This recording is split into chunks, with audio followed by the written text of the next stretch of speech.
الذل وكبره تكبيرا. والحمد لله الذي هدانا لهذا وما كنا لنهتدي لولا أن هدانا الله. ونشهد أن لا إله إلا الله وحده لا شريك له. ونشهد أن محمدا عبده ورسوله صلى الله عليه وسلم وعلى آله وصحابته والتابعين لهم بالإحسان إلى يوم الدين. سبحانك لا علم لنا إلا ما علمتنا إنك أنت العليم الحكيم. اللهم علمنا ما ينفعنا وانفعنا بما علمتنا وزدنا علما. رب اشرح لي صدري ويسر لي أمري واحلل عقدة من لساني يفقه قولي. Louange à Allah, à lui la louange, il ne s'est point attribué d'enfant, il n'a pas d'associé à sa royauté et il n'a pas de protecteur. Ainsi nous proclamons sa grandeur parce qu'il est grand. De par sa puissance, il est le dominateur sur sa créature. Il nous a donné la religion. Il nous appelle à la pratique dont nous le louons pour nous avoir guidés à l'islam. Nous n'aurions pas été guidés si Allah ne nous avait pas guidés. J'atteste ou nous attestons tous qu'il n'y a point de divinité qu'Allah, l'unique Seigneur, il n'a pas d'associé à sa royauté. Et nous attestons également que le prophète Mohammed est son serviteur, son messager. Que le salut, la miséricorde et la bénédiction d'Allah soient sur lui, sur sa famille croyante et ses compagnons sincères. Et tous ceux qui le suivent, qui le suivirent et le suivront jusqu'au jour dernier.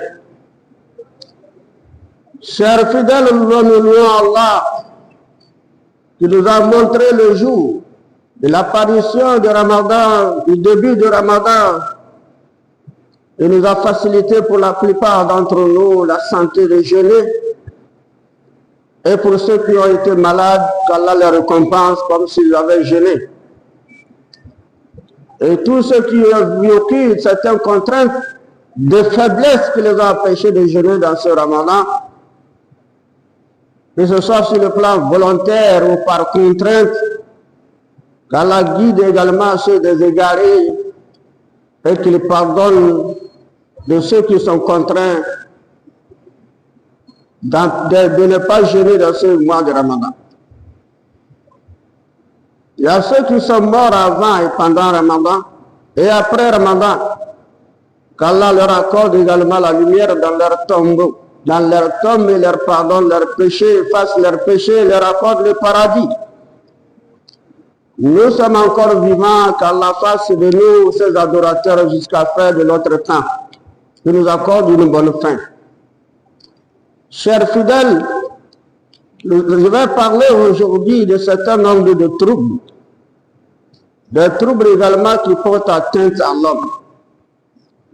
Les troubles qui font souffrir l'homme dans cette dernière décennie, physiquement tout comme moralement, les troubles qui tuent, les troubles qui ralentissent les activités de l'homme, les troubles qui ralentissent le développement de l'homme, les troubles qui mettent fin à la vie de l'homme. Et quels sont ces troubles? Je peux citer entre autres des guerres dont le but de ces guerres, c'est d'exploiter des richesses de certains pays. Le but de ces guerres, c'est d'exploiter les richesses de certains pays. Il y a des troubles aussi qui entraînent à la guerre, les troubles politiques, ethniques qui entraînent aussi à des guerres. Ce sont des troubles qui font souffrir l'homme, qui ralentissent également ses activités et son développement, qui contraignent la plupart des personnes à quitter leur territoire ou leur localité pour se réfugier ailleurs, pour sauver leur vie. Et tous ces troubles-là, ceux qui sont des instigateurs, des pratiquants de ces troubles, il y en a encore d'autres catégories de personnes qui sont toujours dans le même sens de troubles, de voter la vie des humains à travers des sacrifices humains, de par les voies mystiques. Il y a aussi ceux-là qui font des pratiques d'exploitation des organes humains. On ne peut pas parler d'organes humains sans parler de sa mort. On ne trouve que l'organe de l'homme lorsqu'il est déjà mort. Il y en a ceux qui font des vols, qui pratiquent des vols à main armée. Tout cela sont des troubles à notre époque qui font souffrir. Et tous ceux qui sont dans cette contexte, dans cette situation de troubles, qui les provoquent, qui les pratiquent, qu'est-ce qu'ils veulent? La question souvent est qu'est-ce qu'ils veulent? On ne cherche pas ailleurs la réponse qu'à travers l'argent. Ils cherchent à gagner de l'argent. Pourtant, ceux qui sont des victimes de ces troubles-là, ils sont aussi des êtres humains ayant besoin de l'argent. D'autant plus que tout le monde travaille dans le but de gagner de l'argent. Alors d'autres votent la vie des humains rien que l'argent. Et ceux qui sont victimes également de leurs actes sont aussi les gens qui ont besoin de l'argent. Alors l'argent, parce que c'est un problème économique qui est lié à l'homme depuis la nuit des temps. Le problème économique est quelque chose de très important, lié en permanence à l'homme, à la vie et à l'existence de l'homme dans ce monde. On ne peut pas se passer de cette ambition. Parce que l'homme, ses besoins primaires est de gagner de l'argent et de dépenser pour assurer ou de dépenser pour assurer son confort et ses désirs. Mais le problème où se trouve, ce n'est pas l'ambition de chercher l'argent qui est grave, mais l'ambition débordée dans cette affaire d'argent. Donc l'ambition débordée de l'homme dans l'affaire de l'argent, de gagner de l'argent pour assurer son confort, devient malheureusement à notre époque très permanent dans les esprits et dans les pratiques des humains. Qu'Allah nous préserve contre eux. Alors dans ce cas, malheureusement, lorsque les ambitions sont débordées, sans doute il doit y avoir autre comportement contradictoire de la vie humaine. Et ce comportement, c'est quoi? C'est des actes. Des actes également de la déraison. L'homme doit commettre des absurdités. Ce sont des actes absurdes. Et ces actes notamment, sans nul doute que le Coran nous a mentionné. Parce que il y a un certain nombre de natures qu'on peut attribuer à l'homme, ou que l'homme lui-même, de par sa volonté, s'attribue. Parce que Dieu est clair avec nous, il nous a créés, il nous a donné la raison de connaître le vrai et le faux, d'entendre la vérité, d'admettre, et il nous a donné la volonté de ne pas entendre, ou de ne pas admettre, ou de ne pas accepter. Il nous a donné aussi cette volonté. L'homme a la volonté de choisir le bien, tout comme le mal. Parce qu'il a un sens, il a la raison, qui connaît le bien et le mal. L'homme qui connaît le bien et le mal sait que son Seigneur existe, qu'il a créé. Il sait qu'il a une religion à pratiquer. Il fait des efforts pour atteindre la perfection. Et lorsqu'il fait des efforts pour atteindre la perfection, le prophète sallallahu alayhi wa sallam nous dit que cet homme ou ces hommes de cette catégorie cherchent à emprunter la nature angélique. La nature angélique s'explique par ce qu'est les anges. Les anges ne commettent pas de défauts. Les anges ne désobéissent pas à leur Seigneur. Il ne les a pas créés pour les désobéir. Il les a créés obéissants.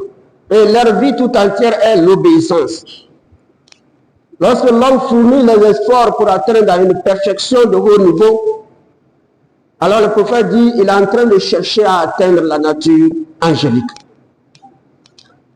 Et ces expressions angéliques existent dans le hadith du prophète sallallahu concernant l'homme dans sa perfection. Et c'est ainsi qu'il y a une autre nature démoniaque. La nature démoniaque et la nature également bestiale, animale.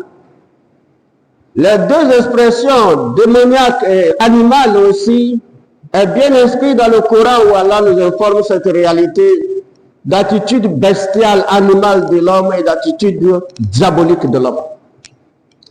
Lorsque l'homme a des ambitions débordées, il doit vivre soit comme un animal ou soit comme un diable. Parce que les animaux n'ont pas de famille. L'animal n'est pas de père.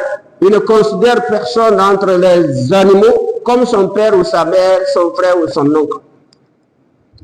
Ce qui préoccupe l'animal, c'est son ventre. Quand il sort le matin, ce qui le préoccupe, c'est de remplir son ventre et se reposer.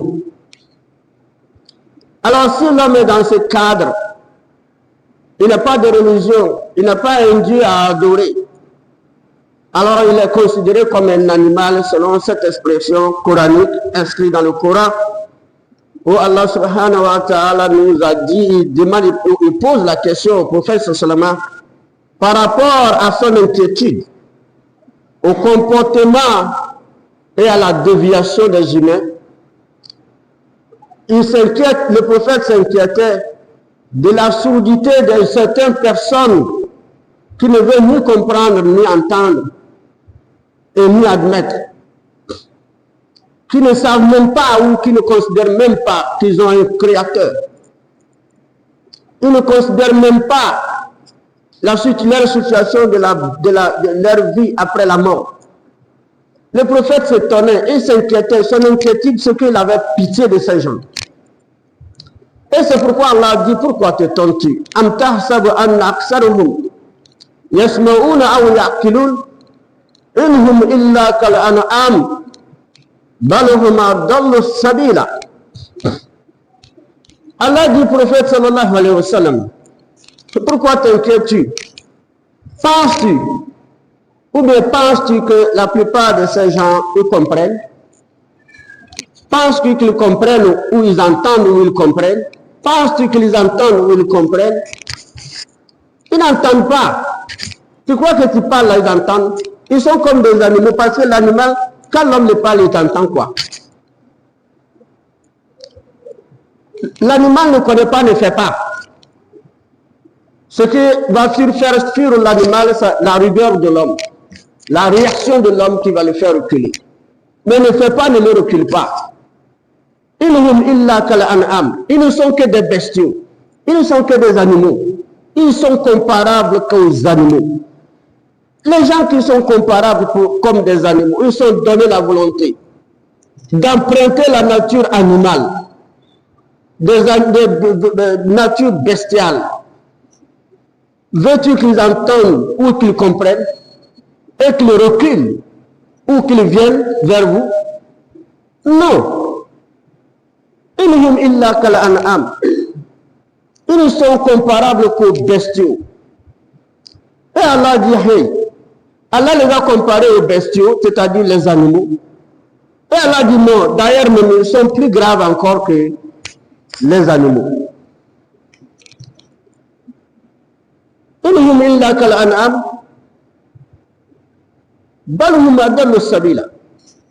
Allah dit ils sont plutôt plus graves même.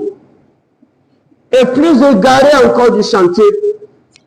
Parce que si l'animal avait un sens, l'animal, Dieu l'avait donné la raison, il devait reconnaître qu'il a un Dieu, il a un père, il a une mère. L'animal devait avoir une éducation. Mais l'animal, Dieu ne punit pas l'animal parce que Dieu ne l'a pas donné la raison ni le sens.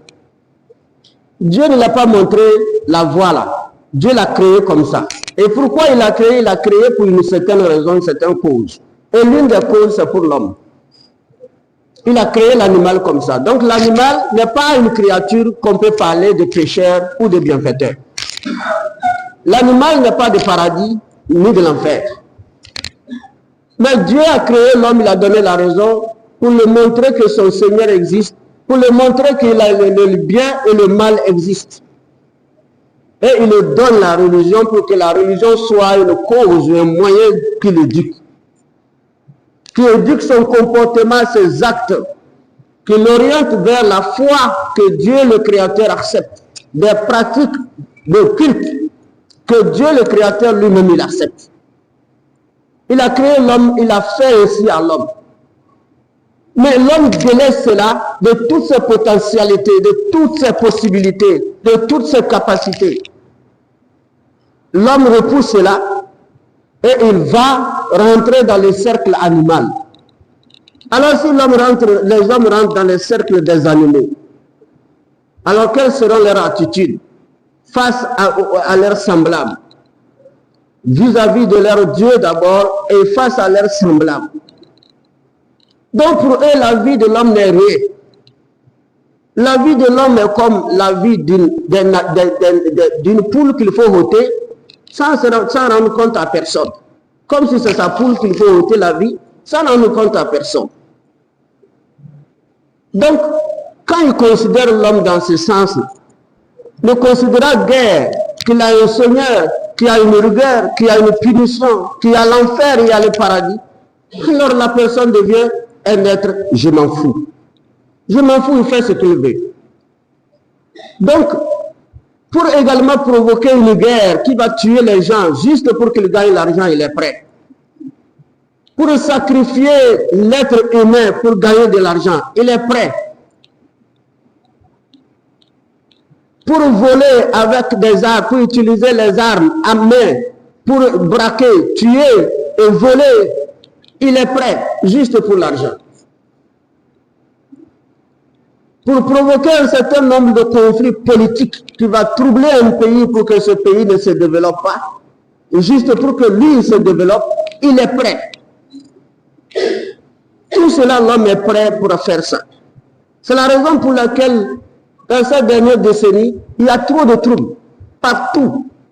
Et la plupart des pays, des populations qui vivent dans certains pays, le continent africain et asiatique sont victimes de ce genre de situation. On cherche à avoir la paix ne nous parvient pas. On cherche à avoir la sécurité s'éloigne, en dépit des efforts des États. Que faut-il faire? Alors ces hommes existent. Donc c'est la première nature dangereuse qui est bestiale dont Allah a décrit au prophète sallallahu alayhi wa sallam de ne pas se préoccuper trop de leurs attitudes. Allah, lui, il est le créateur, il est juste et il s'en chargera. Alors nous n'avons pas de force que de se confier à Allah. Qu'Allah nous donne la foi et la confiance en lui pour se confier à lui et des efforts dans les prières, dans le recours de Dieu le Tout-Puissant. Qu'Allah nous guide sur la vraie voie et nous facilite également la compréhension de certaines réalités de l'homme.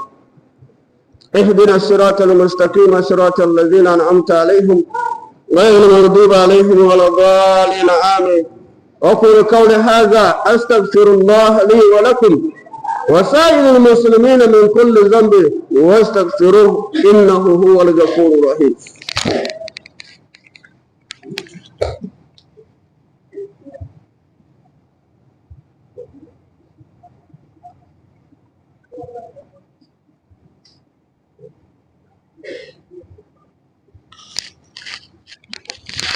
اللهم صل وسلم على رسول الكريم وآله وصحبه وسلم تسليما كثيرا.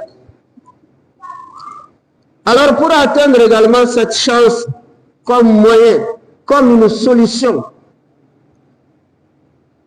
pour s'en débarrasser de ce genre de situation dont nous souffrons,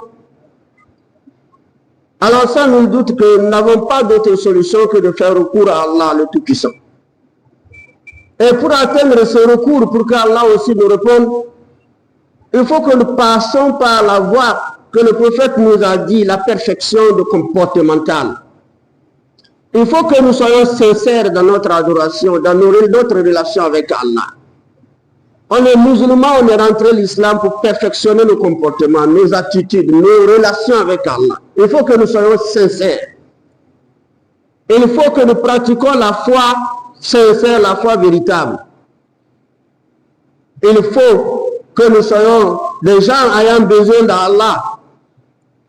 Mais si nous ne sommes pas dans ce contexte et que nous allons porter seulement l'étiquette musulman, prier parce qu'on est musulman, alors dans ce sens-là, on fait recours à qui? Qui peut nous sauver de cette chose? Il est bien prouvé que nous sommes dans l'incapacité totale d'affronter cette situation et de mettre fin à elle. Mais qui est capable de le faire? C'est Allah le Tout-Puissant. Et il nous informe cela. Il nous dit, Ya ayyuhan nas, antumul fuqara Allah. Antumul fuqara ilallah. Wallahu huwal ghaniyyul hamid. Allah dit, oh vous les humains, vous les hommes, vous êtes tous des indigents. Vous êtes des indigents. Quel que soit votre pouvoir, votre armée, quelle que soit votre richesse, votre intelligence, vous êtes des indigents, c'est-à-dire vous êtes des gens faibles. Il y a un certain nombre de choses, vos technologies, vos armements, votre intelligence, vos discours, vos propositions, vos opinions. Il y a un certain nombre de situations que tout ce que vous possédez ne peut pas effacer. Mais vous avez besoin d'Allah, vous devez avoir besoin d'Allah. Pourtant, vous êtes des humains, sachant que vous avez un créateur qui est tout puissant, qui est capable d'anéantir le mal, de faire face à l'injustice.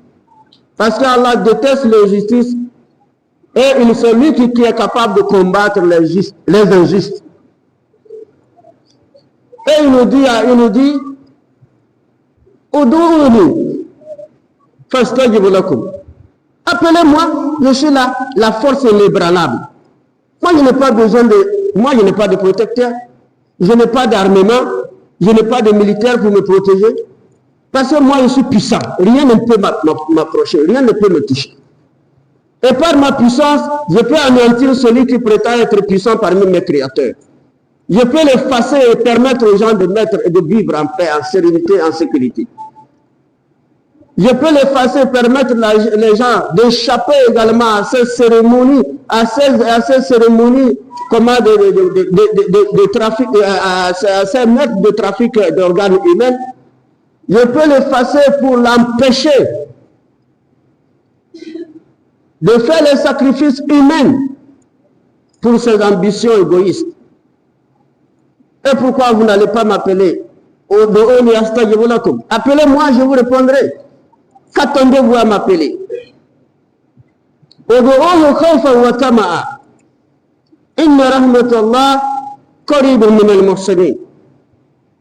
Allah dit appelez-lui, invoquez-le avec crainte. Avec crainte, ça veut dire que soyez vous-même les gens qui le craignent, qui reconnaissent son pouvoir et sa puissance et sa capacité.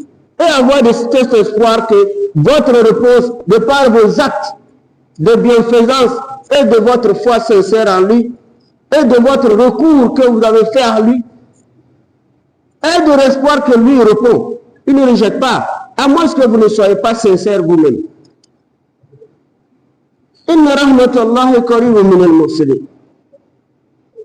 La miséricorde d'Allah est proche aux bienfaisants. C'est ce qu'Allah nous conseille de faire. Pour que c'est la première chose, comme solution, les moyens les plus efficaces, les plus importants, sont d'abord nos attitudes, nos comportements, notre foi, notre relation avec Allah, que ce soit sincère. Que notre adoration ne soit que pour lui. Que nos demandes ne soient qu'à lui. C'est ce qu'Allah veut de nous juste pour nous sauver. Qu'attendons-nous pour le faire? pour l'être, pour bénéficier. Parce qu'Allah nous a parlé de la nature bestiale que j'ai déjà citée, de l'homme. Il y a la nature aussi démoniaque de l'homme. Et si l'homme emprunte cette nature démoniaque, qui pourrait faire face à lui pour le détourner également de ce qu'il pense être pour lui une bonne chose pour vivre? C'est la raison pour laquelle Allah dit وَمَنْ يَعْشُ عَنْ ذِكْرِ الرَّحْمَنِ نُقَيِّضْ لَهُ شَيْطَانًا فَإِنَّهُمْ لَهُ قَرِيبٌ وَمَنْ يَعْشُ عَنْ ذِكْرِ الرَّحْمَنِ نُقَيِّضْ لَهُ شَيْطَانًا. Alors celui-là qui se détourne du rappel de tout miséricordieux, nous le désignons un diable qui serait son véritable compagnon. Nous le désignons un diable qui sera son véritable compagnon. Or, vous savez, le diable détourne les humains du droit chemin. Le diable, son rôle, c'est de détourner l'homme de la réalité. Ce qui est bon, il dit c'est pas bon. Pour le forcer à admettre que c'est pas bon. Ce qui est mauvais, le diable s'infiltre à l'homme et le force de reconnaître que ce qui n'est pas bon, c'est ça qui est bon. Alors si l'homme se détourne du rappel du Seigneur, c'est-à-dire nous musulmans, Allah nous a donné la religion. Il nous a donné les enseignements de cette religion de par son livre saint, Al-Coran, à travers son prophète, le noble prophète Mohammed, paix et salut d'Allah sur lui, pour nous enseigner la vie, la manière de la vivre, comment se sauver pour des situations qui sont au-dessus de nos capacités. Et que nous-mêmes nous délaissons cela. On nous dit voilà ce qu'Allah nous recommande. On rejette, on se détourne. Allah dit, le prophète a dit, c'est ce qu'on appelle le rappel de tout miséricordieux. Celui qui se détourne du rappel de tout miséricordieux. S'il se détourne du rappel de tout miséricordieux, ça veut dire qu'il ne reconnaît pas que Dieu existe. S'il n'est pas musulman, c'est qu'il ne connaît pas que Dieu existe. S'il est musulman et qu'il ne veut pas accepter ce que dit le Coran ou ce que dit le messager, Mohammed sallallahu alayhi wa sallam, alors là, il ne croit pas que Dieu existe. Il se détourne. Lorsqu'il se détourne de ce rappel, Allah dit, nous le désirons un compagnon inséparable. Et le compagnon inséparable, c'est qui? C'est le diable. Le compagnon inséparable, il devient maintenant un ami permanent à cet homme-là. Alors que ça empêche également cet homme-là, dans cette situation de cette nature diabolique, d'être agresseur, d'être tueur, d'être provocateur de guerre, instigateur de guerre et de troubles politiques de tous bords. Qu'est-ce qu'empêche cet homme-là qui a un ami permanent, qui est le diable, de faire les sacrifices humains ou d'organes humains, ou de faire le trafic d'organes humains, ou de voler à main armée, juste pour l'argent? Qu'est-ce qui l'empêche de le faire? Parce qu'il a une nature dangereuse, une nature que rien ne peut conseiller, rien ne peut faire comprendre, rien ne peut guider. C'est le shaitan, le diable, qu'Allah nous préserve. Alors notre recours à Dieu doit être sincère. Nous avons tout fait dans Ramadan, avec le jeûne, avec les différents efforts rattachés à Ramadan, dans le but d'atteindre Allah, dans le but de bénéficier des bienfaisances d'Allah, dans le but que nos appels, nos souffrances soient soulagées. Et nous attendons la réponse. Si nous l'avons fait sincèrement, la réponse est là, elle serait répondue, elle est déjà répondue. Si nous ne l'avons pas fait sincère, et qu'après Ramadan encore, nous avons emprunté notre nature, poser encore vivre certaines situations comme on n'est pas de vrais musulmans.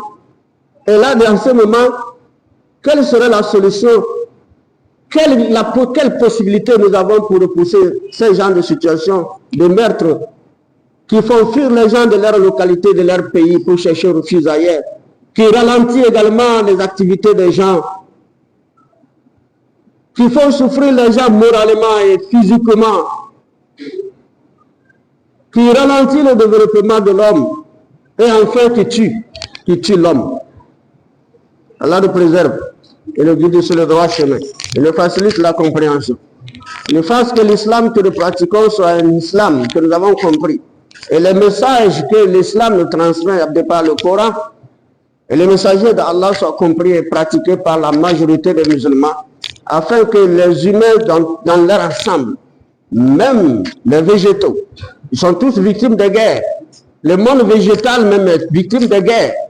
Des tirs de bombes, etc., ça détruit les végétaux. Ça détruit la nature.